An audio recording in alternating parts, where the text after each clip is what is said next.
Perhatian, perhatian. Pelajaran akan segera dimulai. Kencangkan sabuk pengaman Anda dan jangan lupa berdoa. Subscribe dulu ya agar dapat notifikasi dari video-video selanjutnya. Subscribe itu gratis. Selamat menonton. Assalamualaikum warahmatullahi wabarakatuh. Apa kabar anak-anak sekalian? Berjumpa lagi dengan Bulan hari ini di part 4. Tak terasa ya sudah masuk ke part 4 setelah kalian kemarin belajar tentang faktor keberagaman, apa yang menyebabkan kita beragam, kemudian keberagaman suku, bangsa, agama, ras, dan juga antar golongan. Itu adalah macam-macam keberagaman yang ada di Indonesia. Tentu saja itu banyak sekali di Indonesia. Kita temui di mana saja kita berada karena Indonesia itu banyak sekali macamnya ya, ragamnya. Nah, hari ini yang akan kita pelajari adalah tentang arti penting memahami keberagaman di Indonesia. Setelah kita tahu semuanya, kita harus memahami bahwa keberagaman di Indonesia itu harus seperti apa dijalankannya, agar pada saat kita berkehidupan sosial kita bisa tahu yang beragam ini bagaimana menyikapinya. Kita kan macam-macam ya, berdampingan dengan orang yang berbeda-beda. Tentu saja kita juga harus menyesuaikan diri ya dengan siapapun kita. Jadi hari ini tujuan saya mengajarkan materi ini adalah agar kalian bisa menyadari dan paham akan keberagaman Indonesia, supaya kalian lebih paham, lebih mengetahui dan sadar bahwa keberagaman ini bukan untuk dimusuhi. Keberagaman ini untuk dilestarikan dan menjadikan kekayaan Indonesia. Oke, sebelumnya saya minta kalian untuk menghafalkan dan menulis di buku kalian pasal 25 Undang-Undang Dasar 1945.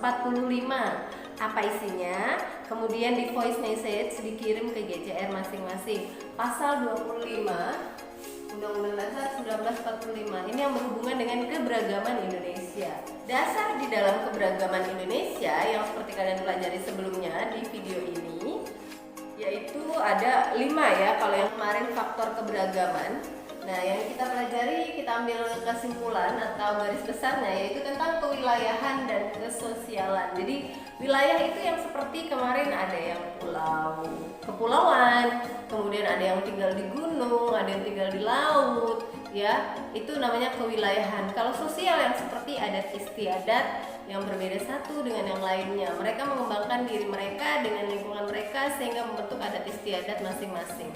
Yang dimaksud dengan adat istiadat yaitu sesuatu yang dilakukan oleh nenek moyang kita dahulu yang udah diturunkan ke anak keturunannya yang berlangsung lama.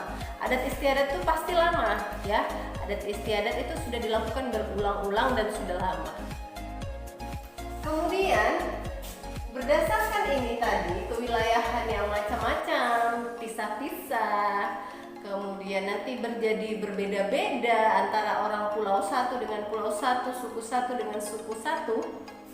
Kemudian sosialnya pun jadi berbeda dalam hal adat istiadat. Nah, yang kita jaga adalah jangan sampai terjadi nih disintegrasi.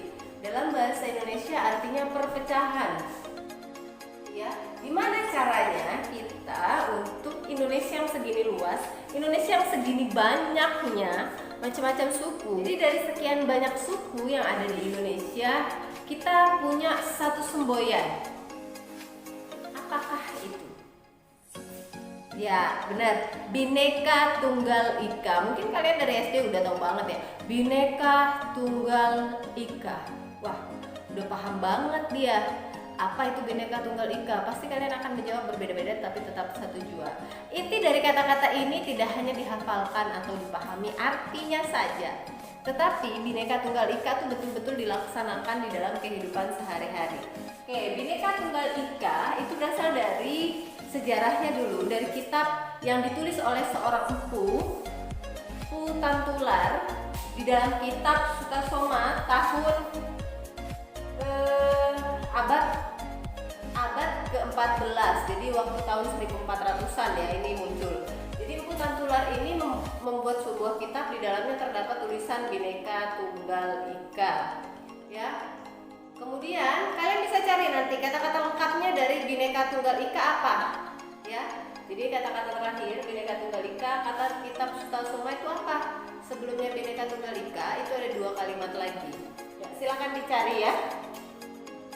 Kemudian Bhinneka Tunggal Ika juga hadir di kaki burung Garuda Pancasila ya, dengan pita yang berwarna putih ya. Ini burung Garuda, perhatikan di bawahnya ada burung Garuda memegang pita warna putih yang bertuliskan Bhinneka Tunggal Ika. Kenapa dicengkram oleh Garuda Pancasila? Pancasila itu merupakan apanya Indonesia? Iya benar, dasar negara Indonesia. Jadi dasar negara Indonesia yang terdiri dari 5 sila itu ditambah lagi dengan adanya pita putih bertuliskan Bhinneka Tunggal Ika, yang berarti bahwa kita yang terdiri dari berbagai macam agama, terdiri dari berbagai macam ras, terdiri dari berbagai macam suku, antar golongan juga bisa bersatu ya. Jadi cengkram agar tidak lepas ya kakinya, kemudian dikasih pita putih, dasarnya putih ya, supaya niatnya tulus murni. Anak-anak sekalian, jadi hari ini kita fokus membahas tentang Bhinneka Tunggal Ika ya. Kalau kalian punya buku cetak, silahkan cari di halaman 101. Di 101 itu ada tabel kayak gini. Silakan dikerjakan yang tabel 4.6. Oke, saya jelaskan dulu yang nomor 1, pengertian Bhinneka Tunggal Ika dalam kitab Sutasoma ya, dalam kitab Sutasoma.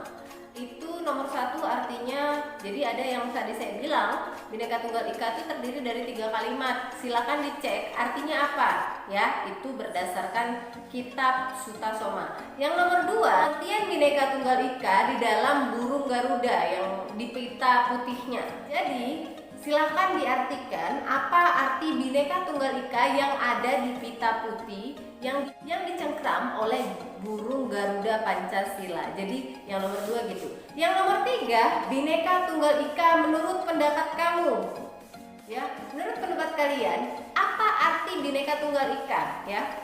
Ini kan ada macam-macam, yang nomor 1 tentang kitab Sutasoma, yang nomor 2 tentang yang berhubungan dengan Garuda Pancasila, yang ketiga menurut pendapat kalian seperti apa? Apakah menurut pendapatmu Bhinneka Tunggal Ika menurut saya itu seperti ini, seperti ini, seperti ini ya. Jadi itu tugas untuk hari ini, selain menghafalkan pasal 25 Undang-Undang Dasar 1945. Carikan satu peristiwa mengenai Bhinneka Tunggal Ika yang kalian jalani sendiri ya. Peristiwa apa yang pernah kalian jalani, atau kalian bisa lihat di halaman 102 tabel yang seperti ini ya, di buku tulis. Nanti kalau ada yang belum mendownload buku cetak yang elektronik, nanti saya taruh di kolom deskripsi ya. Jadi bisa di-download materinya atau dilihat di sana. Dari yang tabel 4.7, saya hanya minta satu peristiwa saja, tidak usah banyak-banyak ya. Kejadian ini benar-benar dialami atau pernah terjadi, bukan hasil rekayasa atau yang ngarang-ngarang ya. Jadi benar-benar pernah terjadi. Boleh kalian cari di internet atau dari orang tua kalian atau pengalaman pribadi atau pengalaman siapapun ya. Referensinya boleh diambil dari mana saja. Mungkin cukup sekian yang bisa Ibu sampaikan. Semoga kalian tetap semangat belajar apapun yang terjadi di keseharian kalian, apapun masalah yang terjadi di keseharian kalian, anggap sebagai tantangan. Jadi masalah apapun yang terjadi kepada kalian, kesulitan apapun yang terjadi kepada kalian, dianggap sebagai tantangan. Karena kalau kita merasa menghadapi tantangan, biasanya kita akan tertantang dan lebih semangat dalam mengerjakan sesuatu. Oke, anak-anakku sekalian yang Ibu sayangi, tetap sehat, tetap bahagia, tetap bersemangat dalam belajar. Buat kalian, kejarlah cita-cita sampai kemana saja selama hayat masih dikandung badan. Tetap semangat anak-anak. Sampai jumpa di pertemuan selanjutnya. Assalamualaikum warahmatullahi wabarakatuh dan selamat pagi. Thanks for watching. Don't forget to subscribe, like, comment, and share. See you in the next video.